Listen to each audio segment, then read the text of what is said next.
वसुदेवसुतं देवं कंसचाणूरमर्दनं देवकी परमानन्दं कृष्णं वन्दे जगद्गुरुं श्रीकृष्णं वन्दे जगद्गुरुं श्रीकृष्णं वन्दे जगद्गुरुं जय श्रीकृष्ण मूकं करोति वाचालं यत्कृपातमहं वन्दे परमानन्दं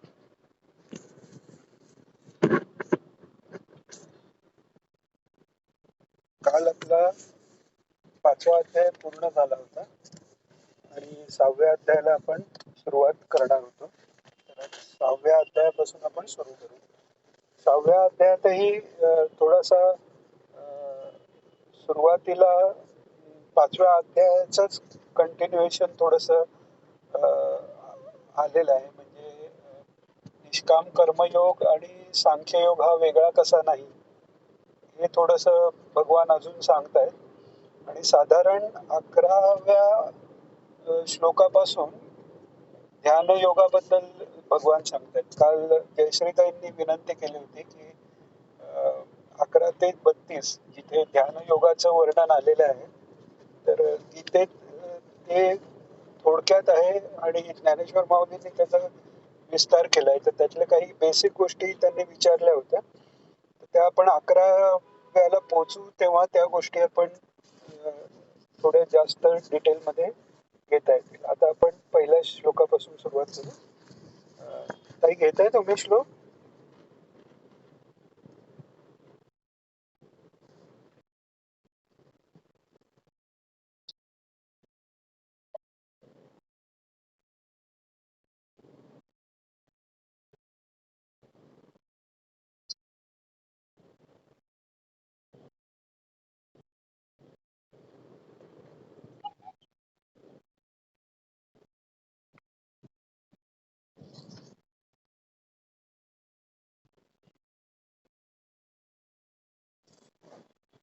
तर भगवान इथे म्हणतात अनाश्रित कर्मफलम. अनाश्रित कर्मफलम म्हणजे कर्मफलावर आश्रित न राहता हा एक अर्थ आहे. दुसरा अर्थ असा याचा होऊ शकतो की जी कर्म करताना आहे फळाकडे दृष्टी नाहीये त्यामुळे त्या कर्माच्या फळांनाही आपल्या मनाचा आश्रय नाही म्हणजे ते अनाश्रित झालं. अशा दृष्टीने त्याचा अर्थ करता येतो. दोन्ही दृष्टीने एकच गोष्ट दर्शवली जाते ती म्हणजे कर्मफलाची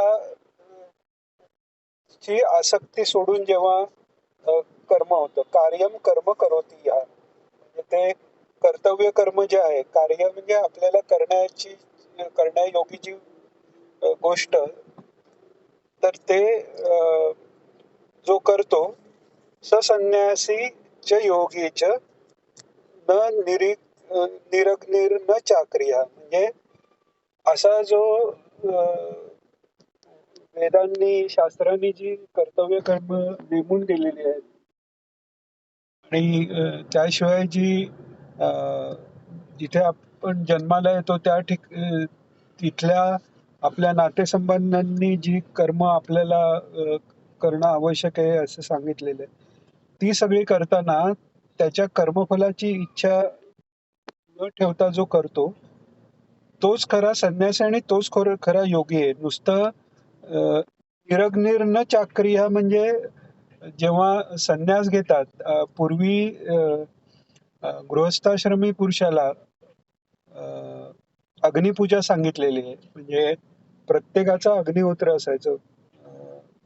भागवतातही वर्णन आलंय की श्रीकृष्णांचं अग्निहोत्र वसुदेवांचं वेगळं म्हणजे प्रत्येक व्यक्तीप्रमाणे असं नाही घरात एक अग्नी आहे आणि एकाच कोणी ज्याला जमतंय तशी पूजा असंही नाही. प्रत्येकाचा एक अग्नी बरोबर असतो आणि तो गृहस्थ आश्रम झाल्यावर वानप्रस्थ आश्रमातही असं सांगितलं आहे की तो अग्नी त्या वानप्रस्थ ज्यांनी घेतलाय त्यांनी स्वतः बरोबर घ्यावा. वनात कुटी बांधावी आणि कुटी का बांधावी तर त्या अग्नीचं रक्षण करायला आणि स्वतः कुटीच्या बाहेर झोपावं म्हणून. तर असा तो अग्नी जो संन्यास घेताना त्या अग्नीचाही त्याग होतो आणि जी कर्तव्य कर्म गृहस्थाची आहेत त्या सगळ्या कर्तव्य कर्माचा त्याग होतो. एवढंच काय यज्ञोपवीताचाही त्याग होतो. त्यामुळे वैदिक जी काही कर्म आहे त्या सगळ्यांचा त्याग तिथे सांगितलेला आहे. त्या संन्यासात आत्मस्वरूपाचं ध्यान हाच एक विषय त्यांच्या शिल्लक राहतो. पण इथे भगवान काय सांगतायत, नुसतं अग्नीचा त्याग केला किंवा कर्म सोडली म्हणजे खरा संन्यास नाहीये. मनाने जेव्हा त्याचा त्याग होतो आणि मनाने त्याग होतो हे केव्हा म्हणायचं की त्याच्या फळाचीही इच्छा राहत नाही. तेव्हा तो मनाने त्याग होतो आणि मग तोच ज्याचा तसा त्याग होतो तेव्हा कर्माच्या फळाची इच्छा गेली म्हणजे काम गेला म्हणजे पुढे क्रोध आदी बाकी विकार जे सिरियली येतात कामानंतर ते कोणतेच येण्याचा संभव नाही. म्हणजेच अं, तो अं, अं, कल्मशरहित झाला. तिकडे काही त्याच्यावर एक निरंजन ज्याला म्हणतात, अलख निरंजन जे म्हणतात नाथ संप्रत, निरअंजन म्हणजे अंजन ज्याच्यावर नाही, काहीही डाग नाही, त्याच्यावर दोषच नाही. त्यामुळे दोष काही नसलेला म्हणजे तो आत्मस्वरूपात तो स्थिर आहे. म्हणजे तोच खरा संन्यासी आणि योगी झाला असं भगवान सांगतात. दुसरा श्लोक ते.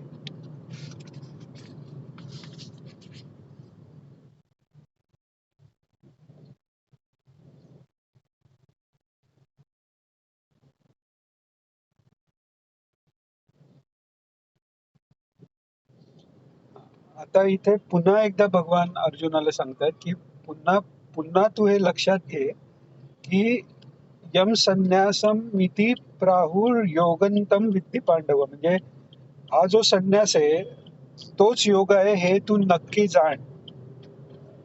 कारण अं, सगळ्या संकल्पाचा संन्यास म्हणजे सगळ्या संकल्पाचा त्याग केल्याशिवाय कोणी योगी होत नाही.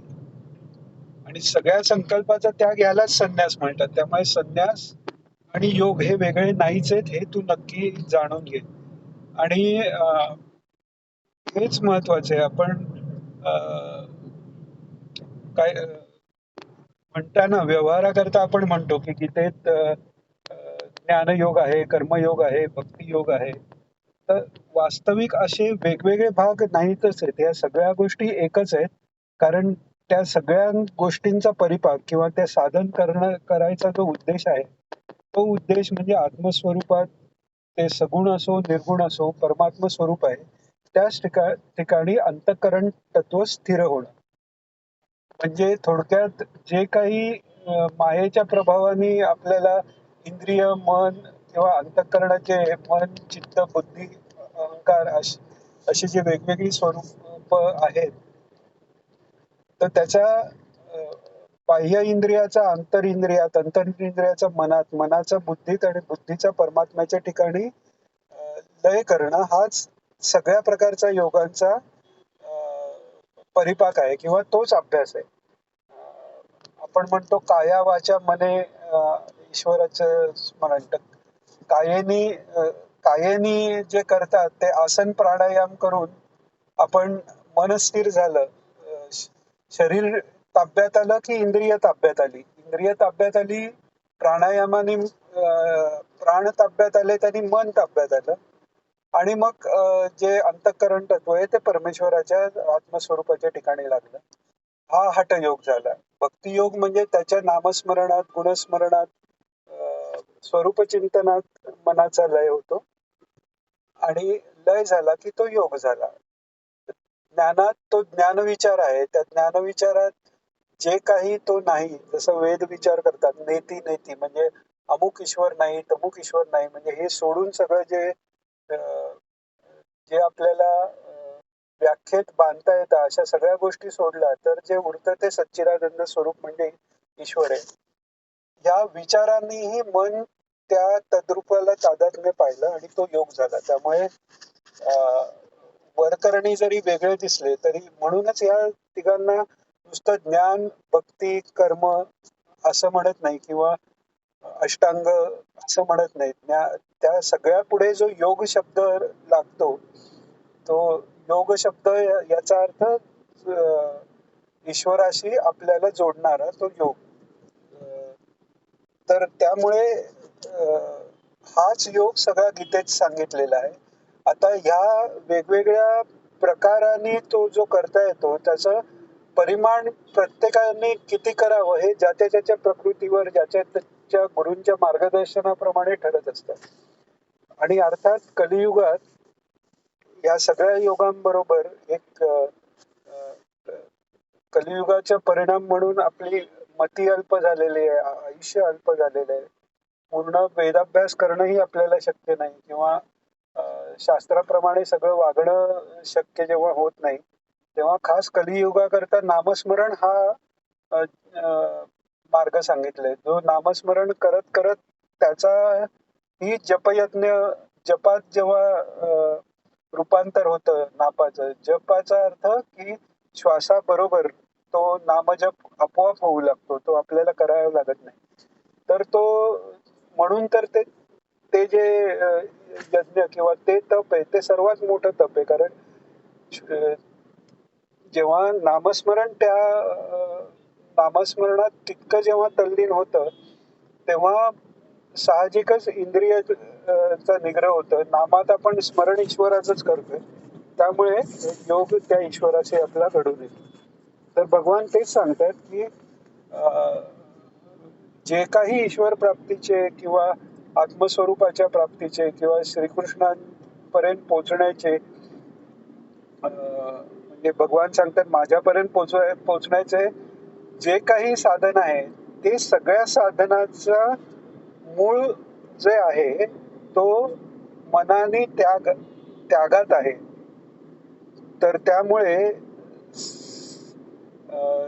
आपल्या वृत्ती विषयांपासून बाजूला करणं किंवा त्याहीपेक्षा महत्वाचं की वृत्ती तदाकार तत् म्हणजे ईश्वराकार वृत्ती होणं हेच योगाचं लक्षण आहे. याकरता पुन्हा एकदा अर्जुनाला वेगळ्या पद्धतीने भगवान ते सांगतात. आता तिसरा श्लोक.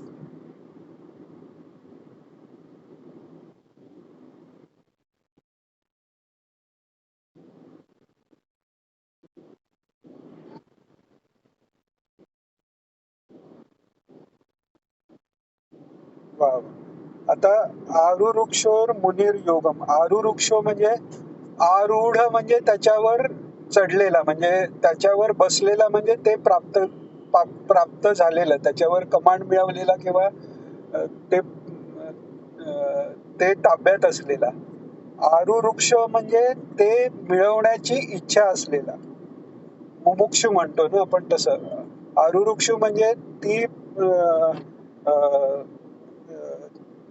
त्या योगावर, म्हणजे इथे आरुरुक्ष कशावर तर योगावर आहे. कारण खाली दुसऱ्या याच्यात योगारूढस्य तस्यैव म्हटले, म्हणजे योगासाठी आरुरुक्ष जो असेल त्यांनी त्या मुनींनी, म्हणजे पुन्हा इथे मननशील साधकांनी असं म्हटलेलं आहे. आणि तो साधक मनन ह्या अवस्थेला पोचला. तर मनन आपणही करतोय, आताही करतोय, ते आपणही मननच करतोय. पण योगाभ्यासात किंवा ज्ञानाच्या अभ्यासात जे अ, क्रम सांगितलेला आहे, तर सर्वात पहिल्यांदा त्यांनी साधन चतुष्टय संपत्ती सांगितले, ज्याच्यात यमदमादी षटसंपत्ती आहे, विवेक, वैराग्य, मुमुक्षा, आणि त्याच्यानंतर मग श्रवण आणि मग मनन आहे. तर त्या स्टेपने जाऊन जो मननापर्यंत पोचलेला आहे त्याला मुनी म्हटलेलं आहे. म्हणजे तो खरा साधक आता ज्ञानासाठी म्हणजे मनन नंतर निधिध्यासन पर्यंत तो पोचतो. म्हणजे निधिध्यास लागतो, त्या ईश्वर स्वरूपाबद्दलच विचार करण्याचा निधिध्यास त्याला लागतो. मग धारणा, ध्यान, समाधी. हेच योग मार्गात कसं आहे तर आसन, म्हणजे आसन सिद्धी झाली पाहिजे. एका ठिकाणी 3 तास शरीर न हलता बसता आलं तर त्याला आसन सिद्धी म्हणतात. तो आसनाचा अभ्यास, मग प्राणायाम, प्रत्याहार, आणि पुढे परत धारणा, ध्यान, समाधी. म्हणजे ठराविक लेवल नंतर योगाभ्यासाने जे साधलं जायचंय, जे शरीर आणि प्राणावर नियंत्रण करून मनाचा संयम करणं, तेच ज्ञानमार्गात मनाचा संयम करून नियमादी षटसंपत्ती प्राप्त करून, साधन चतुष्टय प्राप्त करून, श्रवण मनन निधिध्यासनाने मन स्थिर झाल्यावर शरीरही स्थिर झालं, प्राण स्थिर झाला आणि मग ते आत्मतत्वाच्या ठिकाणी अंतःकरण तत्व लागलं आणि मग पुढे धारणा ध्यान समाधी इकडेही तसंच आहे. आता इथे भगवान काय सांगतायत, आरुरुक्षो म्हणजे जो योगारूढ व्हायला जो मुनी म्हणजे मनन करणारा जो आहे, साधन चतुष्टय युक्त पुरुष, त्याचं श्रवण पूर्ण झालेलं आहे. श्रवणाचा अर्थ की ईश्वराचं स्वरूप म्हणजे तत्वमसी किंवा ब्रह्मवाक्याचा पूर्ण विचार ज्याचा गुरुंकडनं कळून घेतलेला आहे, स्वतः वाचलेलं आहे. श्रवण म्हणजे नुसतं ऐकणं असंच नाही, वाचणं हाही एक श्रवणाचाच भाग आहे. तर अधिकारी व्यक्तीकडनं ते जाणून त्यांनी घेतलेलं आहे आणि मग त्याचं तो मनन करतोय, असा तो मुनी. तर असा तो मुनी आहे, तरी अजून तो योगारूढ झालेला नाहीये. मग तो योगारूढ होण्यासाठी त्याला काय आवश्यक आहे, तर निष्काम कर्म करणं आवश्यक आहे. आपल्याला बऱ्याच वेळा म्हणजे वेगवेगळ्या प्रसंगी स्मशान वैराग्य येतं, नको आता आपण आता फक्त ध्यान धारणा करू, तर नुसतं किंवा ज्ञानाचा अभ्यास करू, तर नुसतं ते होण्यासाठी पहिल्यांदा या सगळ्या पायऱ्या झाल्यावरही, म्हणजे साधन चतुष्ट संपत्ती मिळाल्यावरही, श्रवण झाल्यावरही, मनन झाल्यावरही निष्काम कर्म करणं आवश्यकच आहे, हे भगवंतांनी सांगितलेलं आहे. म्हणजे कर्म करण्याला कुठे सुटका नाही. हे कर्म म्हणजे वेदांनी सांगितलेलं कर्म. वेदांनी ब्रह्मचार्याश्रम विद्याभ्यासासाठी गृहस्थाश्रम आणि तो गृहस्थाश्रम झाल्यानंतर वानप्रस्थ, जिथे मुख्य हा श्रवण मननादी याला जास्त तिकडे वेळ देण्यात येतोय, हे करायला सांगितले. तर ते करणं हे आवश्यक आहे म्हणून भगवान सांगतात.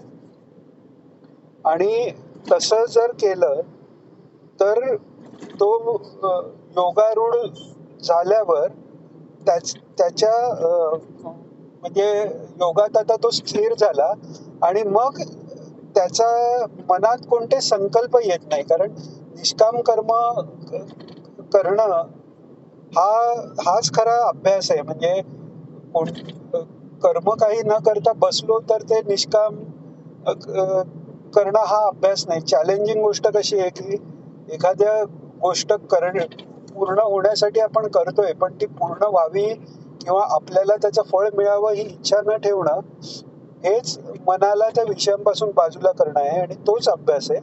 आणि तसा अभ्यास केल्यावर तो जो आरुरुक्ष होता तो आरूढ झाला, आता योगारूढ झाला.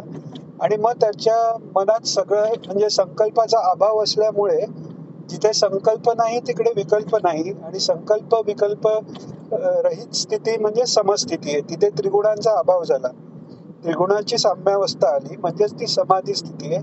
समाधान या अवस्थेला तो योगी पोचलेला आहे आणि त्यांनीच त्याचं कल्याण आहे. म्हणजे तो त्या अवस्थेत, ती अवस्था हीच खरी तर मुक्ती आहे. तो जीवनमुक्तच झालेला आहे आणि मग देह पडल्यानंतर त्याला काही पुनरावृत्ती नाही, तो परमेश्वराशी एकरूप झाला. आता पुढच्या 4थ्या श्लोकात योगारूढ पुरुषाचे लक्षण भगवान सांगतात. 4था श्लोक आहे.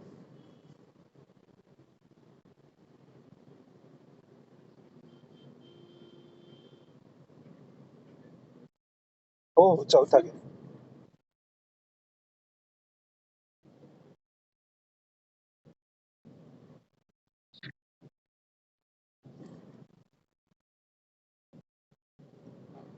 आता पुन्हा भगवान सांगतात की योगारूढ कोणाला म्हणायचं, की यदा हि नेंद्रियार्थेषु न कर्मष्वनुषज्जते. म्हणजे अनुषज्जते म्हणजे आसक्त होत नाही. न अनुसज्जते, अनुषज्जते म्हणजे आसक्त होतो, न अनुषज्जते आसक्त होत नाही. म्हणजे इंद्रियांच्या भोगामध्ये कर्म करतानाही जो पुरुष आसक्त होत नाही, त्यावेळी म्हणजे सर्व संकल्पाचा त्याचा त्याग होतो. ही जेव्हा स्थिती होते तेव्हाच त्याला योगारूढ असं म्हणतात. 5वा श्लोक.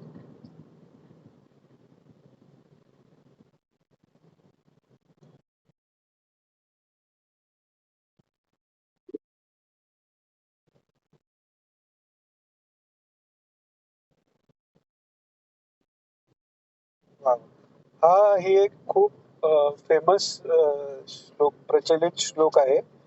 अर्थात या श्लोकाचा काही काही जण चुकीचा अर्थ लावून म्हणजे गुरु कशाला पाहिजे किंवा मूर्तिपूजा कशाला पाहिजे, ईश्वर तरी कशाला मानायला पाहिजे, आपणच आपला उद्धार करून घ्यायचा असं श्रीकृष्ण भगवंतांनी सांगितलेलं आहे. मग उठसूट तुम्ही छोट्या मोठ्या गोष्टी करता, ईश्वराला प्रार्थना कशाला करता?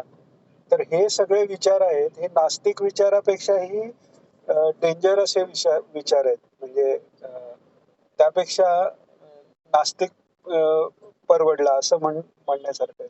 इथे उद्धरेत आत्मनात्मानम हे सांगितलंय आत्ता, पण त्याच्या आधी काय सांगितलंय? त्याच्या आधी सांगितलंय तद्विद्धी प्रणिपातेन परिप्रश्नेन सेवया उपदेक्षन्ति ज्ञानम ज्ञानेन तत्वदर्शन. म्हणजे हा अभ्यास कसा करावा ते सांगितलंय. म्हणजे गुरुंकडनं ज्ञान घेतलं, ज्ञानाचं मनन केलं, मनन करताना आणि इतर व्यवहार करताना अनासक्त राहण्याचा, फलाची आशा रहित राहण्याचा संकल्प केला. हे सगळं तर आहेच, पण त्याच्याबरोबर अजून एक कर्म असं आहे की शांतपणे एका ठिकाणी बसून स्वतःच्या उद्धाराकरता प्रयत्न करणे, ज्याला आपण साध्या भाषेत साधना करणं असं म्हणतो. तर तिकडे मग कारण काही काही जण असतात की काय एकदा गुरूंनी आपलं म्हटलं की मग आपल्याला काय करायला नको, असं नाहीये. त्याच परमेश्वराची आज्ञा अशी आहे की उद्धरेत आत्मानं, म्हणजे गुरु आहे, शास्त्र आहे. शास्त्र हे ज्ञापक आहे म्हणतात, कारक नाहीये. ज्ञापक आहे म्हणजे ते ज्ञान करून देतं तुम्हाला काय करायचंय, ते तुमच्याकडनं करून घेत नाही. आणि गुरुही तुमच्याकडनं करून घेतात. ईश्वरी अनुकूल वाऱ्यांनी सहाय्य करतात. केव्हा? तुम्ही जेव्हा श्रद्धेचं शीड उभारता आणि ते श्रद्धेचं शीड उभारण्यासाठी प्रयत्न करता तेव्हाच तो सहाय्य होतं. त्यामुळे उद्धरेत आत्मानं म्हणजे याचा अर्थ असा नाही की तुम्ही तुमचाच उद्धार करून घ्या, म्हणजे तुम्ही घेऊ शकता. तुम्ही गुरुचा शरण गेल्यानंतर त्यांच्या आज्ञेप्रमाणे वागून स्वतःचा उद्धार करून घ्या. परमेश्वराच्या कृपा प्राप्त करून निरासक्त अनासक्तीने कर्म करून, वेदाप्रमाणे कर्म करून स्वतःचा उद्धार करून घ्या, हे सांगण्यासाठी हा श्लोक आहे. तर उद्धरेत आत्मानं म्हणजे आता आत्म्यानेच आत्म्याचा उद्धार. आता आपण मागे पाहिल्याप्रमाणे जेव्हा एखादी क्रिया आत्म्याबरोबर लावली जाते तेव्हा तो जीवात्मा समजायला हरकत नाही. आता त्या जीवात्मा हाही एक संघात आहे. तो आत्मतत्वावर आपण बघितलं की घटाकाश म्हणजे घड्यात ते समुद्रात घडा बुडवला तर घड्याच्या आत बाहेर पाणी आहे, पण त्या घटरूपाने त्याच्यातल्या आकाशाला तो घटरूप वाटतोय. तसं आत्मतत्वावर जे सगळीकडे एकच सच्चिदानंद स्वरूप आहे, त्याच्यावर हा जीवाचा जो अध्यास आहे त्याचा मुख्य आहे जे मन, आणि इंद्रिय त्या मनाप्रमाणे चालतात. तर थोडक्यात म्हणजे जेव्हा आपण एक म्हणतो भारत क्रिकेट मॅच जिंकला, तेव्हा काही अख्खा भारत खेळत नसतो. ते 11 जणांची टीम खेळत असते आणि त्या 11 जणांच्या टीम मध्येही एकच कर्णधार असतो. तसं ही 11 जणांची ही जी टीम आहे, 5 ज्ञानेंद्रिय, 5 कर्मेंद्रिय आणि अंतःकरण तत्व. तर ते अंतःकरण तत्व मन जे आहे, ते मन हे बाकी इंद्रियांचा कर्णधार असल्यामुळे मनानेच मनाचा उद्धार करून घ्यायचा हे सांगितलेलं आहे. म्हणजे साधन कोणतं आहे आपल्याला परमार्थ मार्गात, मुख्य साधन काय आहे, तर बाह्य साधनं ही आवश्यक आहेत, ते कारण ते साधनांना ती पोषक आहेत, पण मुख्य साधन जे आहे ते आपले मन आहे. जसं तुकाराम महाराज म्हणतात, मन करारे प्रसन्न सर्व सिद्धींचे कारण. तर किंवा रामदास स्वामी म्हणतात, मना सज्जना भक्ती पंथेची जावे. आता मना सज्जना भक्ती पंथेची जावे हे कोण कोणाला सांगतोय? ते मनच मनाला सांगतंय आणि मनच मनाचा बोध करते.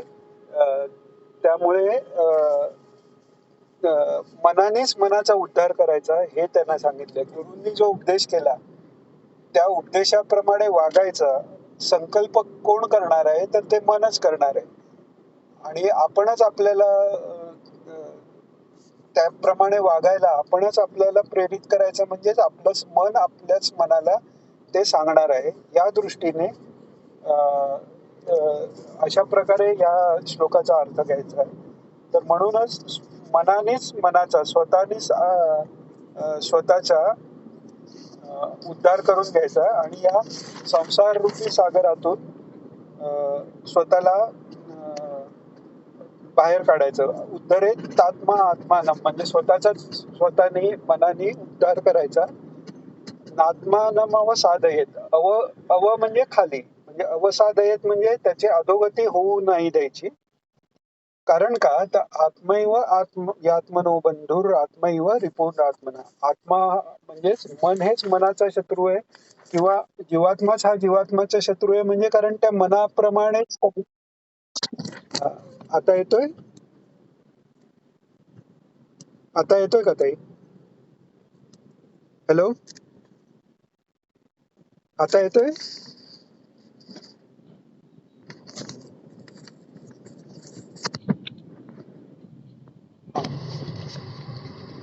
तर मनानेच मनाचा उद्धार करायचा, त्याची अधोगती होऊन द्यायची नाही. आणि आत्मैव यात्मनो बंधुर आत्मैव रिपु आत्मना, म्हणजे आत्माच आत्म्याचा बंधू आहे आणि आत्माच आत्म्याचा रिपू आहे. कारण जेव्हा मन विषयांकडे धावतं आणि विषयच चांगले त्यातच आनंद आहे, आणि त्याच्यापेक्षाही वाईट म्हणजे त्या विषयांच्या भोगांनाच धर्म मागायला जर मानायला लागलं कोणी, तर ते मनच त्याचं स्वतःच शत्रू होतं. आणि तेच जर परमेश्वराच्या चरणी लागलं तर तेच त्याचं बंधू होतं, असं भगवान सांगतात. येतोय का आवाज आता?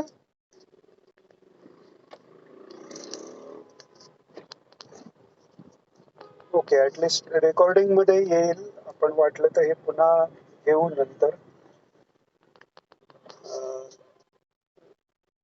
6वा श्लोक ताई येतंय ऐकू? हा, मगाशी कुठपर्यंत ऐकू आलं? मी पुन्हा नाही तर सांगतो ते.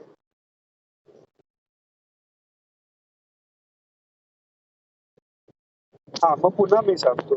उद्धरेत आत्मन आत्मानं, म्हणजे मनानेच मनाचा आत्म्यानेच आत्म्याचा, म्हणजे जीवात्म्यानेच जीवात्म्याचा उद्धार करायचा आहे. आपण हे पाहिलं की जीवात्मा हा संघात आहे. म्हणजे आत्मतत्वावर मन, म्हणजे ते उदाहरण तुम्ही ऐकलं की नाही माहिती नाही, की जसं भारत पाकिस्तान बरोबर क्रिकेटमध्ये जिंकला म्हणजे अख्खा देश खेळायला गेलेला नाहीये. तर 11 जणच गेलेले. तसं उद्धार जो आहे ते स्थूल शरीराच्या कार्यापेक्षाही सूक्ष्म शरीराचं कार्य, जे अंतःकरण तत्व आणि दश इंद्रिय, 5 ज्ञानेंद्रिय, 5 कर्मेंद्रिय, अशी 11 जणांची टीम खरी खेळणारी आणि जिंकणारी आहे. तर त्यातही मन हे सगळ्यांचा राजा आहे इंद्रियांचा. त्यामुळे त्याच्याप्रमाणे मनाप्रमाणे इंद्रिय धावतात आणि इंद्रियाप्रमाणे मन धावतं. मन ज्या गोष्टीला प्राधान्य देतं त्याप्रमाणे इंद्रिय धावतात, आणि एकदा तिथे इंद्रिय धावले की पुन्हा मन त्याच्या मागे धावून अजून ते त्याप्रमाणे पुढे जातात. तर त्यामुळे ते जर ईश्वराकडे लावलं तर इंद्रिय ईश्वराकडे लागली, सगळ्या आपल्या इमोशन्स, भावना सगळ्या ईश्वराकडे लागल्या की मन ही तिकडे लागलं आणि त्यांनी उद्धार झाला. आणि तेच मन जर विरुद्ध दिशेला लागलं, विषयांकडे लागलं, तर लोभो लाभेन वर्धते, तसं जसे विषय मिळायला लागले ते इंद्रिय अजूनच ती त्याच्या मागे लागून मन पुन्हा अजून लागतं आणि परत इंद्रिय अजून अजून लागतात. तर म्हणून असं जे होतं म्हणूनच म्हटलेलं आहे की मन हेच आपलं बंधू आणि मनच आपलं आहे. जसं आपल्याला अं, मना सज्जना भक्ती पंथेची जावे समर्थ म्हणतात, किंवा मन करारे प्रसन्न सर्व सिद्धींचे कारण हे तुकाराम महाराज म्हणतात. त्या सगळ्याचा हे अर्थ हेच आहे की हा जो सगळा परमार्थ आहे तो बाह्य जे सगळे उपचार आहेत ते फक्त मनाला सहाय्य करण्यासाठी आहे. कारण मनाला काहीतरी आलंबन लागतं. भगवान जे 12व्या अध्यायात सांगतायत की क्लेशोदिकतरस्तेषां निर्गुणाची ध्यान करत बसणं हे कठीण आहे. कारण मनाला आलंबन लागतं. मनाची अं, अं, जी घडण आहे ती सत्वरजतम सगळ्यांनी आहे. मूळ सात्विक जरी असलं तरी रजतम ही त्यात असल्यामुळे त्याला या गुणांच्या आधाराने राहता येतं. तर जोपर्यंत आत्मस्थिती येत नाही तोपर्यंत त्या मनाला काहीतरी आलंबन लागतं. मग ते आलंबन देण्यासाठी अं, चक्षुंना म्हणजे सगळ्या ज्ञानेंद्रिय आणि कर्मेंद्रियाला ईश्वराशी संलग्न करण्यासाठी त्या त्या इंद्रियांची जे तन्मात्रा आहेत म्हणजे विषय जे आहेत ते विषय नारायणाशी संलग्न कसे करायचे, तर धर्माच्या द्वाराने. म्हणजे हाताने पूजा करतोय, पायानी प्रदक्षिणा करतोय, चक्षुंनी ईश्वराचं रूप पाहतोय, वाणीनी त्याचं गुण गातोय, कानाने त्याचेच गुण ऐकतोय. हे सगळं जे करायचं ते सगळं इंद्रिय मन सगळ्यांना तोच विषय तो त्यांचा झाला नारायण. तो विषय त्यांचा नारायण होईपर्यंत तो विषय प्रयत्नपूर्वक जो द्यायला लागतो हाच धर्म आणि हेच कर्तव्य सगळी आहे. तर तसं मन ह्या कर्तव्यांकडे आपण लावलं तर तो आपला रिपू न होता बंधू होतो आणि तो आपलाच तो उद्धार करून देतो. तर 6वा श्लोक.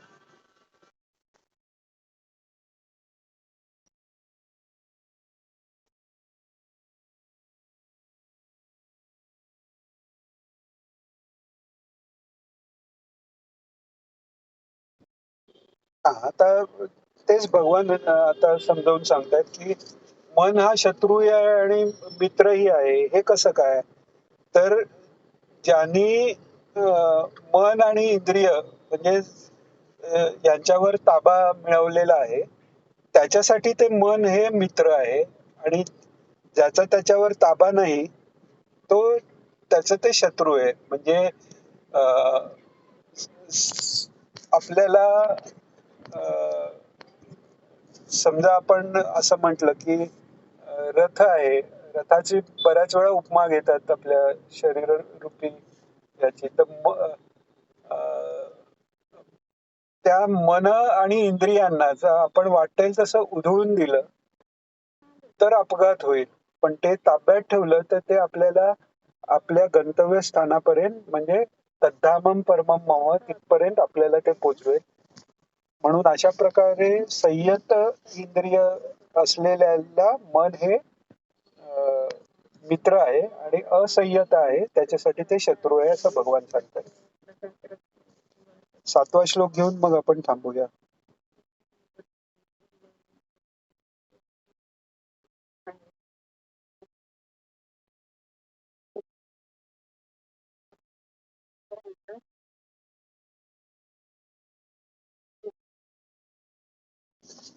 आता आपण मागे जी भगवंतांनी स्थितप्रज्ञाची लक्षणं सांगितली,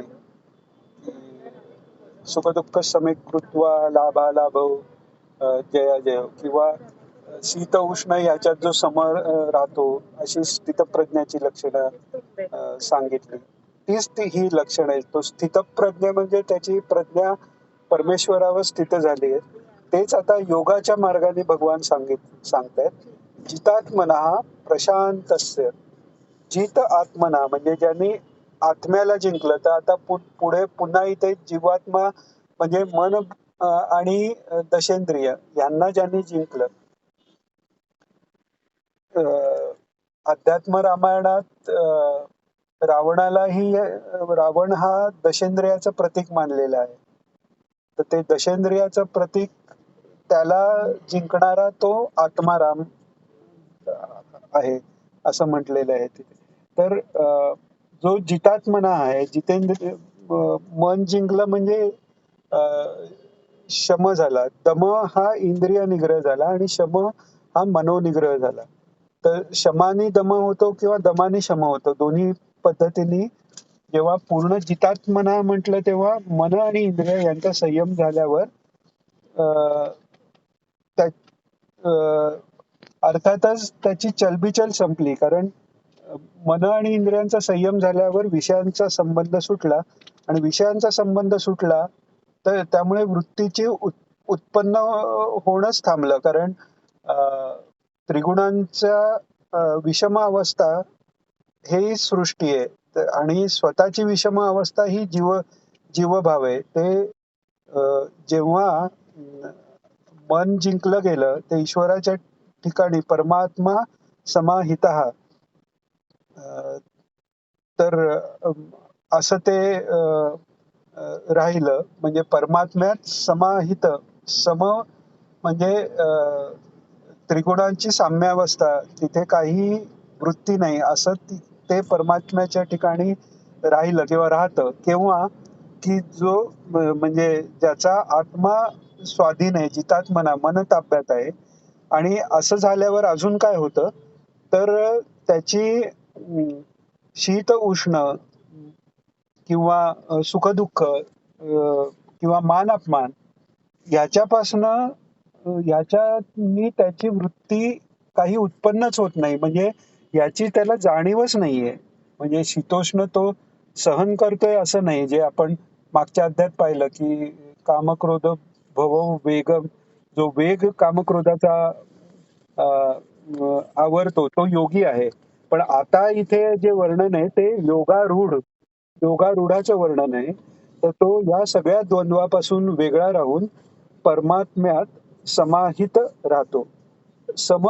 समाहित म्हणजे योग्य प्रकारे स्थित असा तो परमेश्वरात राहतो. म्हणजे पूर्ण त्या परमात्म्यातच स्थित राहतो. म्हणजेच परमात्मा रूप होऊन जातो.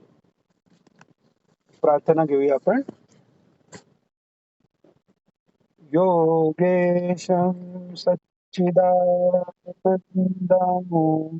वासुदेवं व्रजप्रियं धर्मसंस्थापकं वीरं कृष्णं वन्दे जगद्गुरुं श्रीकृष्णं वन्दे जगद्गुरुं श्रीकृष्णं वन्दे जगद्गुरुं.